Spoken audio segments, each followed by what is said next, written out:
Grave incidente sull'autostrada A4 in direzione Milano.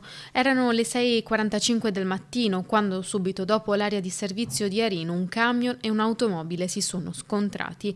Nell'impatto la vettura si è rovesciata sulla carreggiata. Alla guida dell'auto una donna di circa 40 anni rimasta ferita.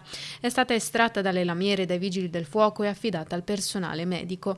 Da subito le sue condizioni sono parse gravi, per cui si era alzato in volo anche l'elisoccorso, tornato indietro vuoto. La donna infatti è stata stabilizzata dal personale medico del 118 e trasportata in ambulanza all'ospedale di Padova. Attualmente non è in pericolo di vita. Illeso invece il conducente del mezzo pesante. Immediato l'intervento del centro operativo di concessioni autostradali venete insieme alla polizia stradale e agli ausiliari della viabilità. Attivato anche il protocollo regionale per la gestione delle emergenze con deviazioni consigliate verso percorsi alternativi. Pesantissime infatti le ripercussioni sul traffico.